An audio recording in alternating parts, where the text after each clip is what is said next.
umaga, palaging tulala dahil sa sabungan ay talo na naman. Pare, huwag problemahin dahil problema mo'y sasagutin. Pare, manok mo'y painumin ng intenso panalo. Manok mo'y agresibo, palaging panalo. Sa intenso panalo, ang manok mo'y walang talo. Subok at sigurado, tunay at garantisado. Sa intenso panalo, ang produktong makabago. Kaya't sa intenso na tayo, sa intenso panalo. Ang manok mo na pula, siguradong ubra, kumpletong vitamina, tsak panalo ka. Plus power stag premium, sagana to sa calcium, mineral, zinc at protina. Intenso panalo na tayo, sa intenso panalo. Ang manok mo'y walang talo. Subok at sigurado, tunay at garantisado. Sa intenso panalo, ang produktong makabago. Kaya't sa intenso na tayo, sa intenso panalo. Sa intenso panalo.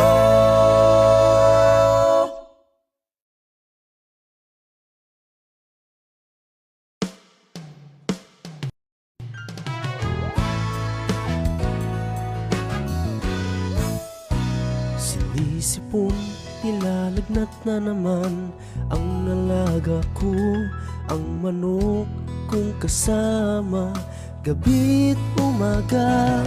Buti na lang may panamos, gumaling agad aking manok. Unti-unting bumabalik itong aking ngiti. Sa Panamox Forte, ang manok ko'y bumuti.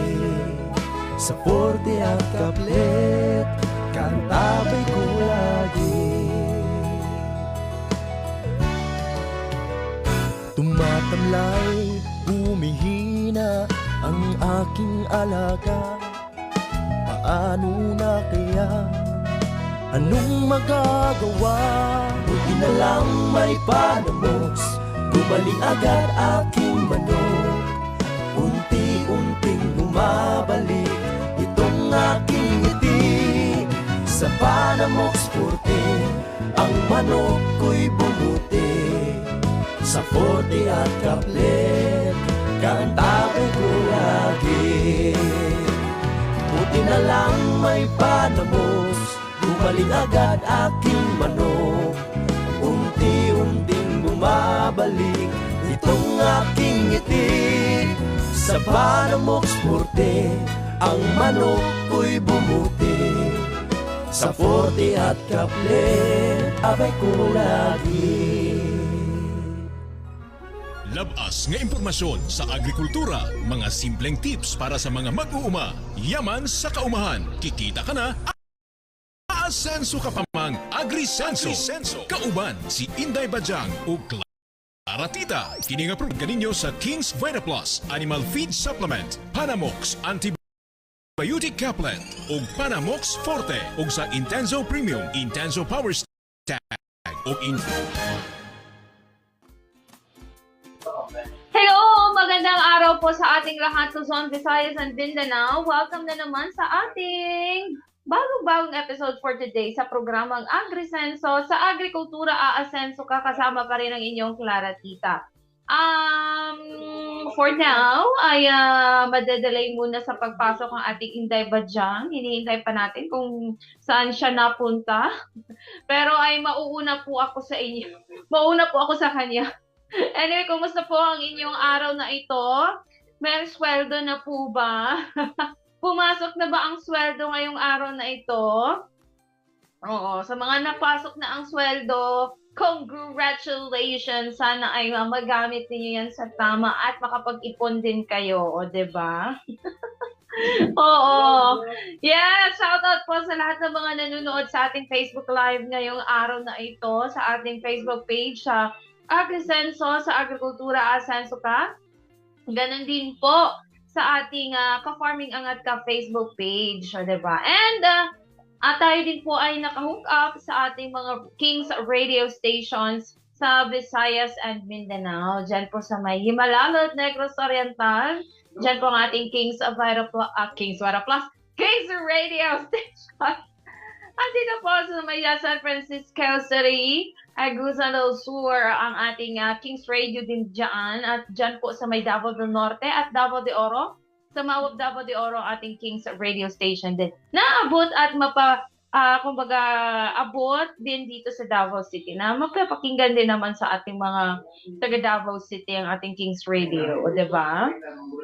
Shoutout sa lahat ng mga nabigyan ng mga bulaklak. At nabigyan ng mga tsokolate kahapon. Sana ay masaya kayo. Sa mga hindi naman nabigyan, sana ay masaya pa rin kayo, o diba? Hindi naman kumbaga basihan ang flowers at chocolates sa pagmamahal, diba? Ang importante ay andyan kayo, staying strong together, o diba?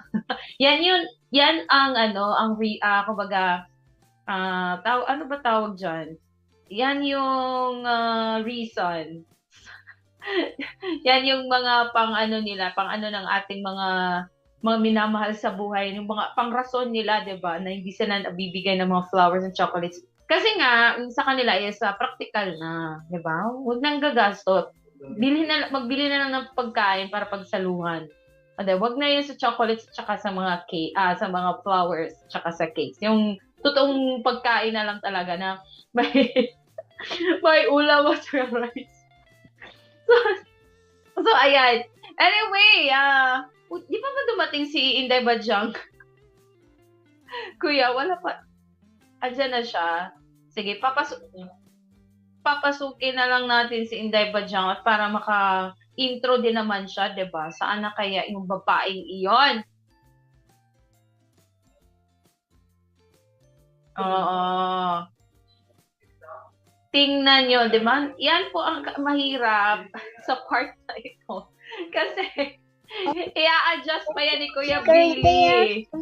Oo, di ba? Andyan na po ang ating Inday Badyang. Busy ko, nang laban ko. Muna, magdugay-dugay. Magdugay-dugay. Nang laban na lang ako. Anong meron? Charot. Oo. My God. May Yes po, ha?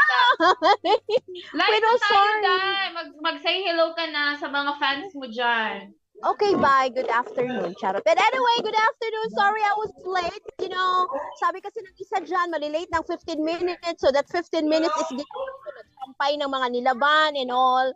So biglang may, parang anong nangyari? Ba't ang busy ng phone? Ayun na pala siya. Ayan, hello po! Kamusta ang lahat? Nakabangon ba ng walang mga body pains? Ayan, naka-recover na ba yung mga medyo sawi ang heart? Kasi malungkot. Di ba? Hi everyone, welcome. It's Inday Badyang and it's Agrisenso. Ayan.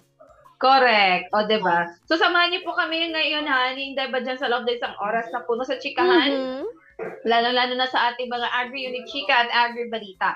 Pero, Day, mauna muna ako sa ating Agri-Unique Chika, ha? Bye ka. Bye ka. Dahil na meron lamang akong aasikasuhin sandali. Anyway, ayan, sa ating Agri-Unique Chika for today, and of course, kasama natin si Ka-Farming Angat Ka. Ano ba yung mga magagandang alagaan na hayop sa bukid? Ano ba yung kanyang recommend sa atin? Lalo-lalo na sa mga nasa bukid ngayon, 'di ba? At saka walang ibang pinagkakaabalahan at gustong mag-alaga ng hayop. O, ayan. Ayan. Meron daw tayo. I-chika daw gamay sikla with Ron na mag-chika mo. Di pa ready. Hindi pa ready ang VTR. Pero hindi pa ready ang VTR. And all. Oo. Day, sa'yo dyan, Day. Ano yung mo, Day? Ano yung, ready na. Ready na pala. So, ayun. Ko sa kanya kung ready na pala. Wala na. Tapos na ang lahat. Tapos na ang lahat. O, diba? For example, sa Inday Bajang, meron silang mga alagang kambing, meron silang mga alagang bibe, pato, mga manok sa kanilang Amazon forest. Siguro Isa inyo depende naman. kung ano yung gusto mo, 'di ba? Kung gusto mo magmanok, manok, 'di ba? Parang di ka napipilitan, yun lang yun, 'di ba? Yun yung laging sinasabi, your interest and passion in doing it. Yun lang naman talaga yung main point of it, 'di ba? Para hindi masayang yung iyong mga effort, ang iyong mga pagod, ang iyong mga Correct. gastos, o 'di ba? Yun lang naman. So at least naman, 'di ba, yung pera mo ay hindi natutulog dahil Yes. kumbaga pag natapos mo ng alagaan at pwede mo nang maibenta ay syempre additional income mo rin yan din naman ang iyong kumbaga pag-aalaga ng mga hayop, 'di ba? Syempre sabayan na rin natin ng mga diskarte para tayo makatipid. Pero in terms sa mga vitamins, wag na talaga nating tipirin dahil diyan tayo huhugot ng lakas para sa ating mga alagang hayop. Definitely, 'di ba? Kasi kung walang saktong vitamins din naman na ibibigay sa ating mga alagang hayop, ay prone din yan sila sa sakit, di ba? Kung nagtitipid kayo sa mga patuka. So, dito na tayo sa mga vitamins na alam natin na subok na at proven and tested na ng ating mga backyard racers. Of course, walang iba dahil ang ating King's Vita Plus Animal Feed Supplement. Corrected by, 'di ba? Gaya ng sabi nga kahapon ni Sir Manok Tambayan, 'di ba? Ni Mulumulok chicken, 'yun, 'di ba? Nga kailangan ready ka, meron kang vitamins, tawag nito, meron kang mga panggamot, dapat always ready 'yun. Syempre, sa kagaya niya na talagang siniseryoso yung pagmamarket ng mga manok, itlog, 'di ba? Ano pa yung mga ginagawa niya sa kanyang mga alagang manok? Kailangan niya talagang ma-maintain ang magandang standing sa weight at syempre sa klase. And aside from that, yung magandang klase talaga ng mga itlog, yung na-ima-market niya. Kasi nga, good words of the mouth ng mga customers mo na maiabot nila sa iba't ibang mga tao. Uy, okay dito, maganda yan, oh, diba? So, that's mean +1 na yan para sa additional customer mo in the future. So, yun ang dapat always i-consider. Corrected by. So, ayan. So, in connection with that, pakinggan natin si ka-farming angat ka-content creator Sir Jid sa kanyang discussion kung ano ba yung mga magagandang mga hayop na pwede nating alagaan sa ating mga bukid. Roll BTR! Hello po, magandang araw po. Live tayo, kumusta po? Ngayon naman ay ito, parang kwentuhan lang din ulit dito sa live natin. No, ano ba yung mga magandang alagaan? Marami rin mga nagtatanong, ano ba yung magandang alagaan na hayop sa bukid? No, para sa akin, nakadepende rin yun sa kung ano yung available resources sa area. No, kung halimbawa sa lugar natin, no, kung merong maraming mga pwede tayong makuhang pampakain sa alagang baboy, no, kapag available dun sa area natin, yung mga gabi, mga kangkong, mga kamote, or meron tayong malawak na mapagtamnan ng kasaba, pwede tayong mag-alaga ng mga native pigs. No, maganda rin ang native pig dahil mabilis lang din paramihin. Yung isang inahin, marami rin kapag nanganganak. So, magandang business din siya actually. Actually, sa baboy, sa native pig, dyan ko rin nasubukan na talagang kumikita. No, yung ibang mga hayop, no, mga nasubukan namin, pero since umpisa pa lang, wala pa kaming kinikita, medyo gumagastos pa lang. Pero doon sa mga baboy, yan kasi medyo kinalakihan ko na may mga alagang baboy yung mga magulang ko. Sa area namin, may mga kangkungan, may nakukuhang mga kangkong, may mga nakukuhang kasaba, nagtanim kami ng kamote. Medyo may space kasi na pwede pagtamnan. So, yun yung pinili namin, mga native pig, yun yung talagang target namin na paramihin. So, para sa akin, yun yung isa rin sa pwede nating gawing panimula. Kung ano yung, yun, titingnan natin muna kung ano yung maganda dun sa area natin. Kung tayo naman ay nasa bandang Luzon, no, may mga area din na napakalakas ng kambing at meron tayong mapastulan, may mga damuhan sa lugar natin. No, isa rin sa maganda itong kambing din naman. Kasi sa kambing, no, mga damo lang, pwede natin ibigay sa kanila. Kung may mga kapitbahay tayo dyan, may lupa sila, may mapagkuhanan tayo ng pagkain. Nandyan na yung mga dahon ng mga puno, mga dahon ng mga gulay. Kung meron tayong mga tanim dyan ng mga mani, yung mga dahon ng mani, pwede rin ibigay sa kambing. Kung meron tayong maisan, no, yung mga dahon ng mais, pwede rin ibigay sa kambing. Yan, kambing, baka, kalabaw. Pero kapag gusto natin na mas mabilis dumami, kung ang area natin ay malakas din ng mga kambing, halimbawa dito sa Luzon, sa bandang south or north, actually sa Luzon, maraming area dito na malakas yung kambing. Sa Mindanao, meron ding area na malakas ang kambing, may area din na medyo mahina, wala masyadong kumakain ng kambing doon. So, sa ibang area naman sa Mindanao, may malakas din yung kambing. So, isa rin yun sa magandang tingnan natin kapag na magsimula tayo, kung ano ba yung magandang umpisahan natin. No, titingnan natin kung ano yung available resources o yung market ng ating alagaan, kung may chance ba ng market doon sa lugar din natin. No, so, yun yung magandang ano natin tingnan. At dun, yung mga available resources, kung ano yung mga kaya natin na ibigay sa mga alagang hayop na hindi tayo gumastos ng sobrang malaki. Kasi minsan kapag nag-umpisa tayo, no, kung halimbawa, inaasa lang natin doon lahat sa mga nabibili, medyo magastos siya. So, kailangan natin doon ng medyo malaki-laking puhunan din. Pero kung may available na tayo na resources sa area, no, kung halimbawa yun, magmanukan tayo, tapos may mga kawayan naman sa lugar natin, yung mga kawayan na yun, magagamit na natin yun bilang pampatayo natin doon sa bahay, panlambat natin. Tapos kung may mga kahoy-kahoy doon sa area natin, pwede rin natin gamitin yun na pampatibay ng mga lambat. Stam na natin ng mga madre di kakao na kapaligid para may buhay tayo na may nabubuhay yung ating ng lambat, pinakatibay ng lambat. So, yun yung mga pupwede rin natin tingnan kung ano yung available doon sa area natin. Mas maganda kasi kung ano yung available kasi kung lahat ay bibilhin pa natin, medyo mabigat sa bulsa. Saka medyo mahirap din talaga mag-umpisa pag ganun lahat na kailangan natin na gumastos para dun sa lahat ng pangangailangan na yun. Kaya sa akin, mas prefer ko na kung ano yung mga meron muna sa area, yun muna yung i-maximize ko. Doon muna, yun muna yung gagawin, hahanapan ko ano yung i-fit ko dun sa area. No, kasi marami rin mga nagtatanong, meron daw silang lupa, may lote daw siya na 500 square meter, may lote siya na 1 hectare, ano daw bang magandang alagaan. So, yun yung sa akin, ma-advise ko lang ano ba yung meron dun sa area. Kung yung area natin ay madamo, so pwede natin gamitin yung damo, papakain sa mga kambing, no, sa baka, so kung ano yung pwede alagaan. At kung area natin medyo may tubigan, no, pwede rin mag-alaga ng isda, pwede rin mag-alaga ng itik kung malapit sa mga palayan. So, pwede rin yung itik na pwede naman nating ipapastol yung mga itik dun sa mga palayan kapag tag-ani. So, malaking malaking bagay din yun. So, yun yung, para sa akin, yun yung nagiging guide kasi pagka nag-start tayo, wherein may kanya-kanya tayong location. Minsan, yung location natin, blessing din yun sa atin na kailangan lang din natin i-maximize. So, yun yung parang magiging lang tayo, magiging happy lang tayo kung ano available sa area natin.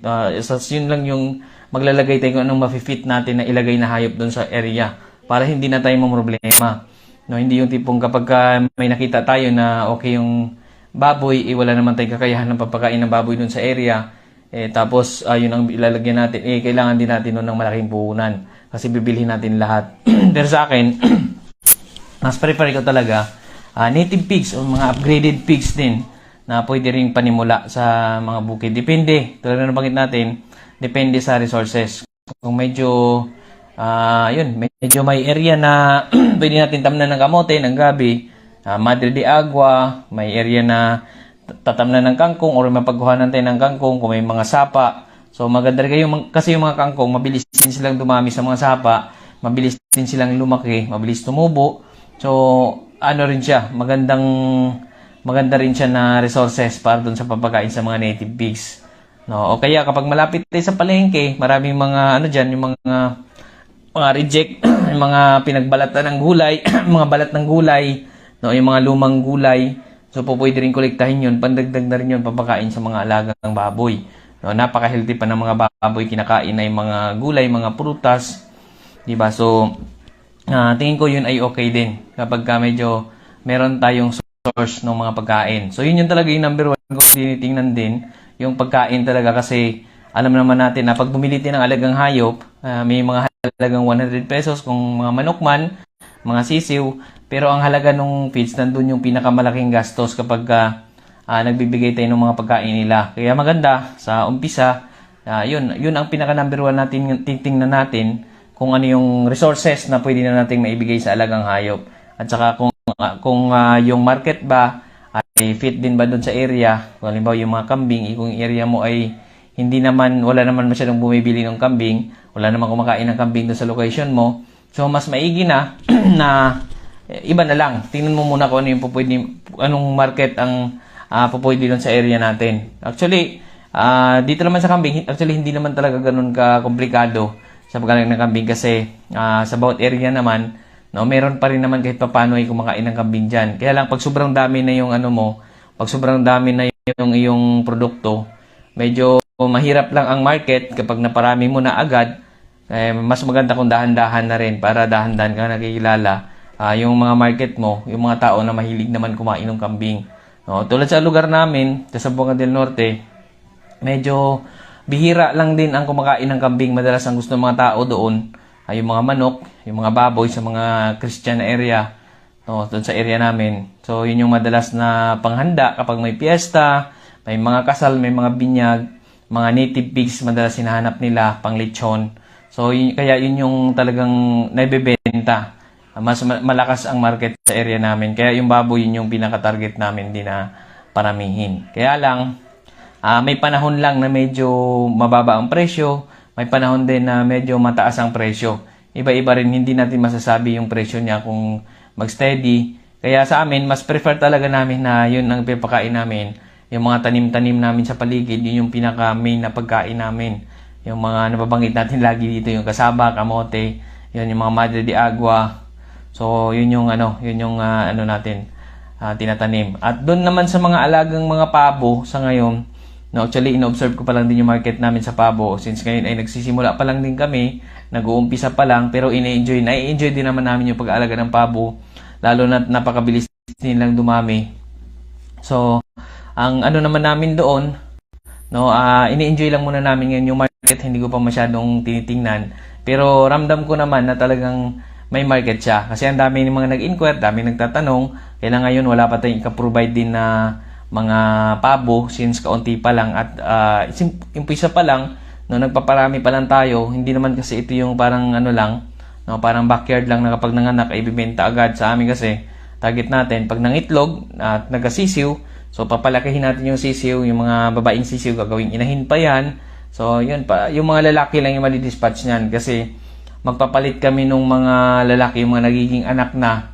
Ipapalitan na namin yung magpapalit kami ng lalaki galing sa ibang mga farm para hindi magkaroon ng inbreeding. Kumbaga, hindi sila lang yung naglalahian. Kailangan hindi sila magkamag-anak.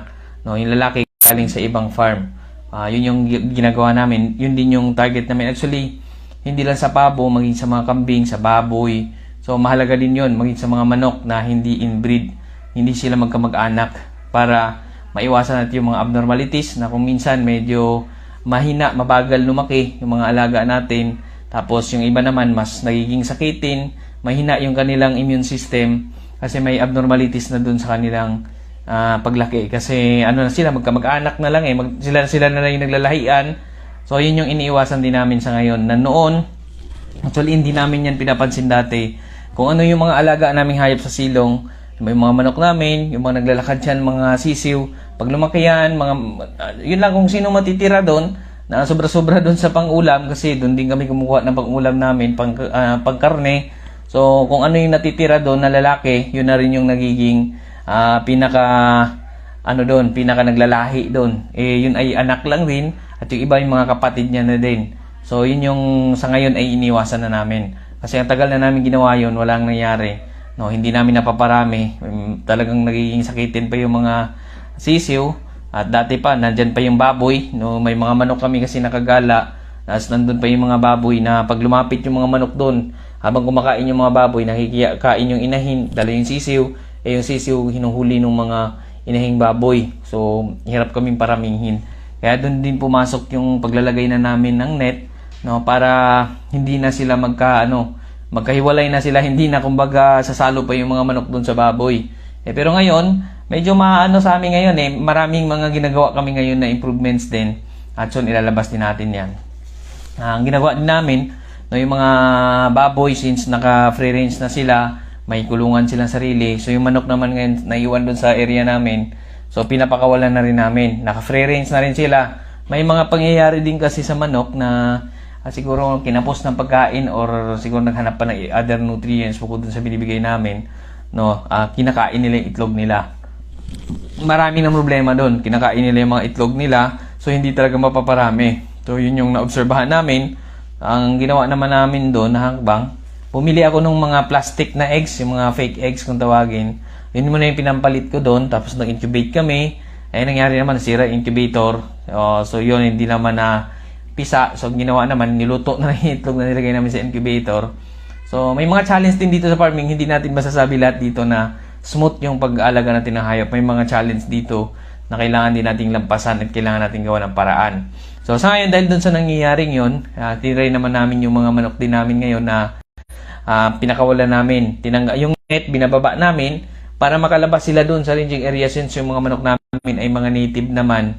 No, sanay sila na pag-gala lang, sanay silang kumain ng mga insekto, mga damo dun sa baligid. Bukod sa binibigyan sila tuwing umaga, tas hapon binibigyan din silang pagkain. Nakakaano sila, free sila na makakagala dun sa area, sa labas ng kanilang lambat. So ang dami nilang nakukuhang pagkain na kaya pag-uwi nila ay busog na rin sila. So yun yung ina-observe din namin na hindi na rin sila kumakain ng itlog simula nung naka-free range na sila. Yun yung na-obserbahan din namin. Siguro wala silang ibang libangan, no? Isa din siguro sa yung dahilan na nandun lang sila sa ranging sa loob ng kulungan, tapos wala silang ibang libangan. Pag nandun yung itlog na pagtripan nila, tinutuka-tuka nila, or di ko lang din masabi kung ano talagang pina-exact na dahilan doon. Kaya ang solusyon, ang ginawa namin, solusyon na lang ginagawa namin na yun, naka-free range sila, pinapagawalan na namin sila dun sa ranging area, binabawa na namin yung lambat para lakad na lang sila ng lakad doon, kain lang sila ng kain kung ano yung kaya nilang kainin doon. So yun yung mga ginagawa natin. Sa mga pabo naman, yung pabo namin ngayon, nakakulong pa rin sila. No, pero titingnan ko rin kung ano pang pwede namin gawin dyan. At yun yung mailalabas din natin sa Farming Business ATBP na page. No? So yun, no, sa mga nais na magsimula, mag-umpisa, kung paano tayo mag-umpisa, para sa akin, tingnan natin, or kung iniisip natin anong alagaan nating hayop, lilito tayo ano kaya magandang alagaan hayop. Para sa akin, huwag ka na mag-isip, tingnan mo na lang yung area mo, tingnan mo yung location mo, yung paligid mo, ano bang mga resources na meron ka dyan na pwede mong magamit. No? Pero number one talaga, kung ano yung hilig mo, ano yung passion mo, kung saan tingin mo mas happy ka sa pag-alaga ng kambing, maganda kambing ka na kasi nandun yung passion. Kasi kailangan natin yung passion. Kung may yung tipong may interest tayo talaga doon sa mismong alaga nating hayop at yung parang nai-enjoy natin or hobby natin or parang minsan nafe-feel natin na parang gustong-gusto kong alagaan itong ganitong klaseng hayop, no, mas maganda na yun yung ipurso mo kasi yun yung nasa puso mo at kapag may mga challenge diyan, sigurado ako hindi ka titigil, hanap ka ng paraan para mas mapa-improve mo yung pag-aalaga mo ng hayop. So, yun yung, sa akin, yun yung pananaw ko din, na kapag ano yung hilig mo, ano yung gusto mo, yun yung i-push mo, para talagang ipurso mo. Kasi minsan kapag titingnan na natin ay, kapag magulo na yung isip natin, titingnan natin, parang mahirap yata ang ganito, gusto ko ng business, ganyan. So, kung nakatutok na tayo dun sa kita, ay nag-umpisa pa lang tayo, madali tayong madismaya. Kasi medyo mahaba-habang rin to, matagal-tagal na diskartehan din to para talagang maging business natin yung ating mga ginagawa. No, kung minsan nga hindi pa yun darating sa ganun na lang. Medyo mahabang proseso. Lahat naman yan may proseso eh. Parang yung mga nagnenegosyo, no, maraming mga nag-business, may puhunan na sila, nag-start sila, mag-business sila ng kung ano-ano na lang. Sa umpisa, nag-business siya ng mga motorcycle parts, hindi nag-work. Nag-business siya ng bigasan, hindi nag-work. Nag-business siya ng tindahan, grocery, hindi nag-work, hanggang sa napadpad siya doon sa farming. Tapos doon niya na na-realize, ay nandun pala yung kanyang linya, nandun pala yung passion niya, nandun yung hilig niya. Kaya yun yung pinurso niya. Habang yung iba, hindi niya na masyadong, kasi wala doon yung hilig. So may mga ganun din. So ganun din sa mga franchise business. Actually ako man, may kinuha akong franchise business, kaya lang hindi ko masyadong natuunan ng pansin kasi parang hirap na hirap ako. Parang wala doon yung linya ko. Kaya sabi ko, dito na lang tutukan ko itong farming. No, ito na lang itutuloy-tuloy ko. So, yun. At dito sa farming naman, ang dami nating mga solusyon din. Maraming mga pagsubok ating pinagdaanan dito. Maraming mga nagiging challenge din sa mga farmers. Pero ginagawa natin ito ng paraan.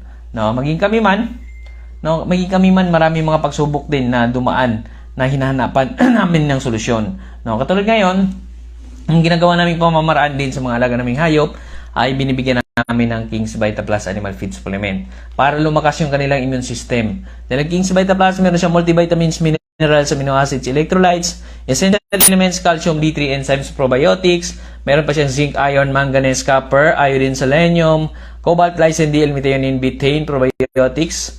Ayan, vitamin A, vitamin D3, vitamin E, vitamin K3, vitamin B1, vitamin B2, vitamin B6, vitamin B12, folic acid, pantothenic acid, biotin, niacin.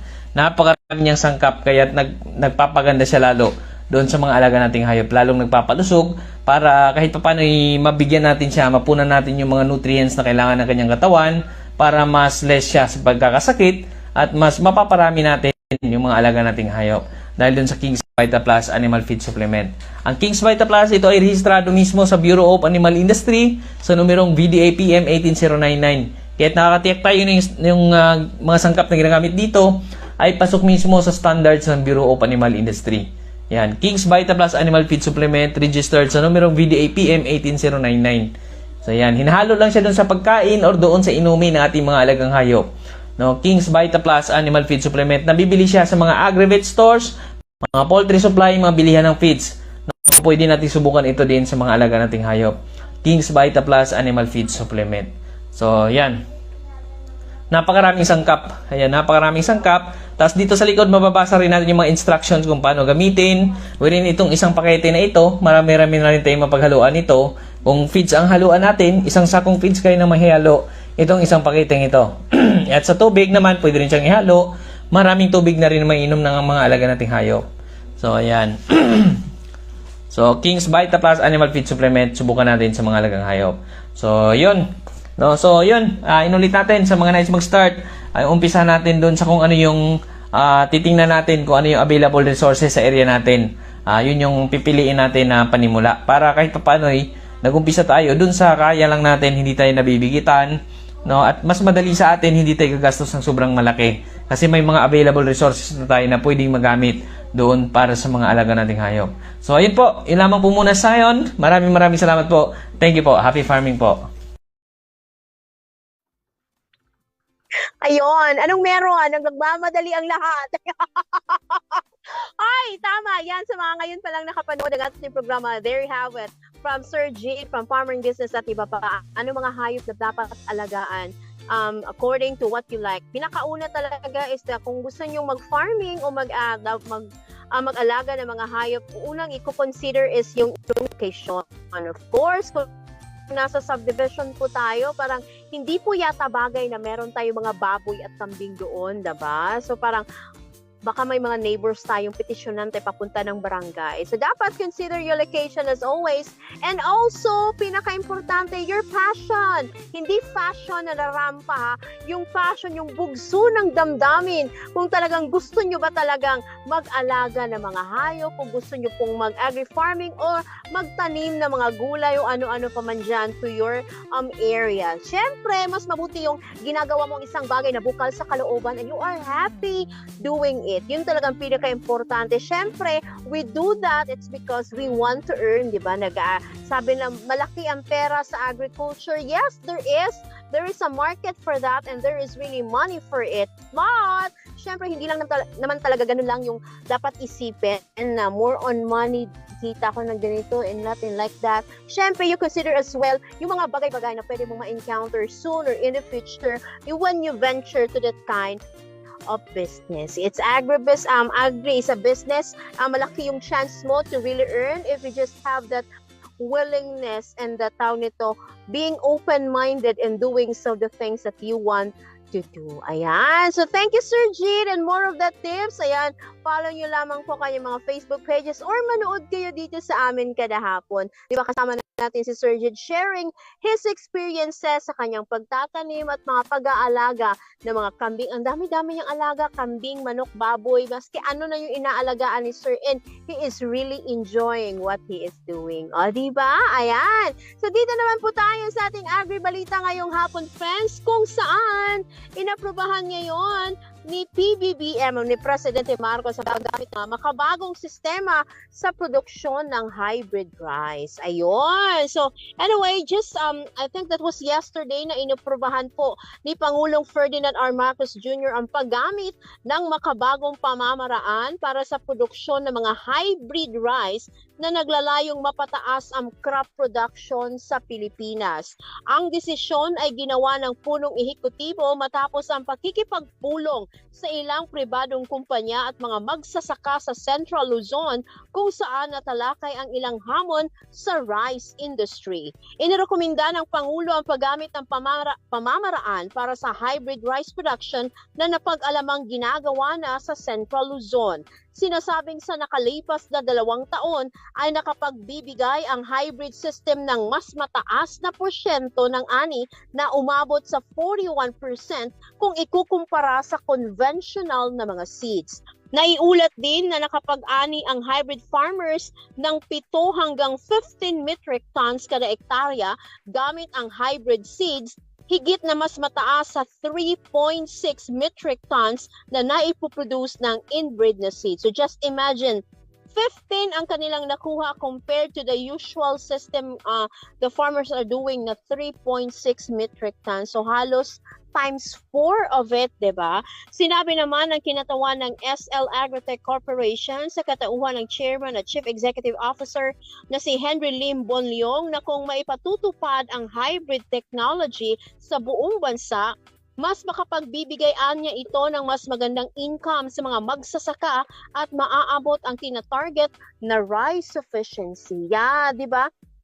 The other day, I remember, may panawagan ang tawag nito, Department of Agriculture 12, ayun, sa mga farmers natin to embrace new technology para mas mapataas pa ang kanilang produksyon, mas mapadali ang kanilang trabaho, and of course, learn to adopt more what is the latest ika nga right now sa sistema sa agrikultura. Mas mabuti kasi ngayon na you're adopting kung ano yung mga bago. It's because makakatulong yun para mas mapadali ang iyong trabaho, or if you yung goal mo is makaani ng marami, ayan, maraming mga dapat gawin, maraming mga pag-aaral na ngayon, meron na mga sistema, may mga techniques nang sinusunod ang ibang mga farmers for them to do that. Syempre, okay lang naman yung you be conventional, o di ba, yung the usual lang talaga na plight of the farmers before, the basic thing in farmings. But then, sa panahon natin ngayon, if you want to be competitive, ayun, yun ang pinaka-importante, maging competitive tayo palagi.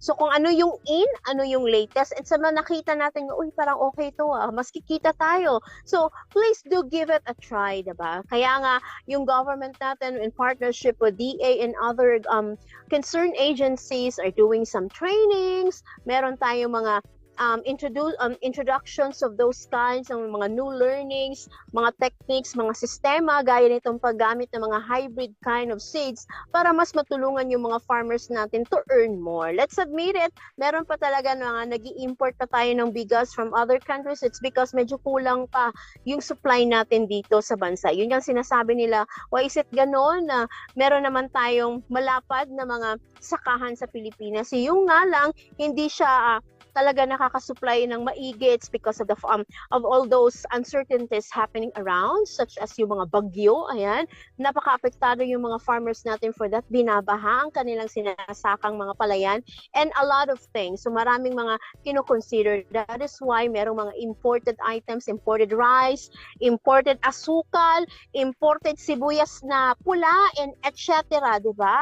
To cope up with the demand and the supply na kinakailangan ng ating bansa. Kahit nga isda, ayan, ini-import na nga, even karne, o diba? Just to somehow, as they say, to stable the price itself in the market and the people would not suffer sa mataas na presyohan. Pero, yun lang din sana, kung merong mga ganong factor na may mga imported goods, sana ma-prioritize pa rin ang pag-market ng ating mga local products. Kasi yun yung reklamo ng ilan, or actually nakakarami, import tayo ng mga sibuyas na pula, tapos hindi natin na ma-market ng maigi yung mga local or yung mga native na sibuyas natin here in the country. Ang reklamo din kasi ng ibang consumers, medyo mahal ang mga local na local products as compared to the imported ones. Sana mag-giveaway yung meet halfway ika nga, diba, na hindi rin ma-behind yung mga produkto ng mga farmers natin. If there are mga imported products na papasok man sa ating bansa, agricultural products, it will follow a certain SRP or standard retail price para naman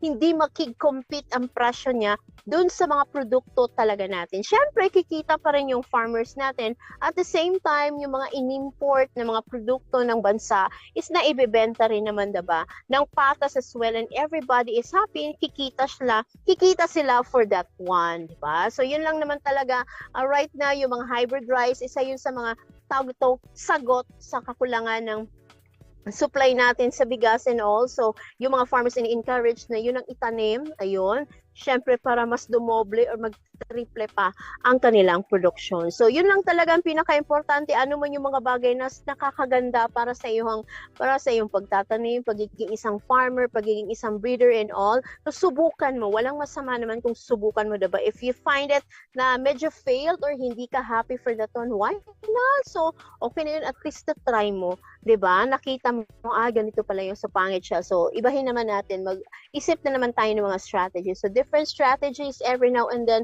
that can help out on how you can produce and how you can improve more what you're doing as a farmer, as a breeder, as a fisherman, or even just for you, a simple man na gustong gumanda ang buhay with regards sa pagsisimula ng negosyo. Ayan, so yan po ang ating agri-balita ngayong araw na ito. And syempre, sa mga friends natin na nagtatanong, especially sa sinasabi ni Sir Jade kanina with regards sa King's Vita Plus na binibigay niya sa kanyang mga hayop, ayan, saan ba pwedeng makabili niyan, Iha? Ayun, ang Colin and T makinig. Ayan, you can purchase King's Vita Plus Animal Feed Supplements sa mga sukin yung Agribet stores sa inyong lugar. Available na po tayo Luzon, Visayas, and Mindanao. So most of it, Luzon and Visayas and Mindanao. In sa Luzon, may ilang mga areas na po tayong na-saturate dyan, diba? More of that one. Siyempre, kung kayo po ay taga Batangas, ayan, and Albay, yan po yung mga pangalan ng mga tindahan. Sa Sursugon, ayun, yan po yung mga tindahan inyong pwedeng mapuntahan para po kayo ay makapamili ng ating mga produkto. So halos, siguro napasa 1/4 to 1/2 na yung mga areas na na-cover natin, di ba, Bongga? Sana lahat na dyan sa Luzon, di ba? At least man lang you can try how beautiful are yung mga produkto na ini-endorso natin. And syempre, kung naubusan po ang yung mga suking tindahan over there, ayan, huwag po kayong mag-alala. Pwede naman po tayong magpa-cash on delivery or cash on pick-up kung meron po mga branches ng LBC sa inyong lugar. Ayan, nakikita nyo po sa ating screen ang ating Facebook page sa King's Vita Plus. Mag-message lamang po kayo dyan. And meron po tayong mga associate that will answer your queries and prepare your orders. O pwede po din kayong mag-Shopee. Ayan. Hanapin lamang KBM Agribet Lines. Yan po ang ating store sa Shopee. Doon po kayo mag-add to cart at saka mag-check out. O, di ba? Ganun na lamang kasimple. You don't need to worry kung naubusan na kayo ng mga produkto. It's because you can order online naman. So, hindi ka na ma-stress, hindi ka na mapagod pa, di ba? Just convenient at your doorstep, i-deliver na po sa inyo ng ating mga partner courier. Ayan! So, okay na. Okay na kayo, ha? Ayan. Advance happy birthday sa mga nag-birthday po ngayong araw and to those celebrating all beautiful holiday and their anniversaries. Ayan. Enjoy po your din. Siyempre, salamat as well sa lahat ng mga suki nating nakatutok ngayong hapon. Thank you so much. If you're wondering where is Clara, ayun, biglang lumipad ang babae sa ibang planeta. Ayan. Busy ang kanyang katawang lupa. Ayan. But anyway, don't you worry, bukas po ulit. Ayan, samahan niyo po kami ni Clara because may bisita na naman po kami, of course. Andun, kasama po namin tomorrow si Manok Tambayan. So prepare your questions, mga with regards sa pagmamanukan, pag-alaga ng manok, itlog, whatsoever, lahat na. I-prepare nyo na. Isasagitin po yan sa inyo ni Manok Tambayan. Bukas po yan 1:00 hanggang sa feel namin kailan namin gustong matapos. Ayan. So there you have it, friends. Ito po ang inyong lingkod, Inday Bajang, at ito ang inyong programang Agrisenso sa Agrikultura. Aasenso ka. Magandang hapon!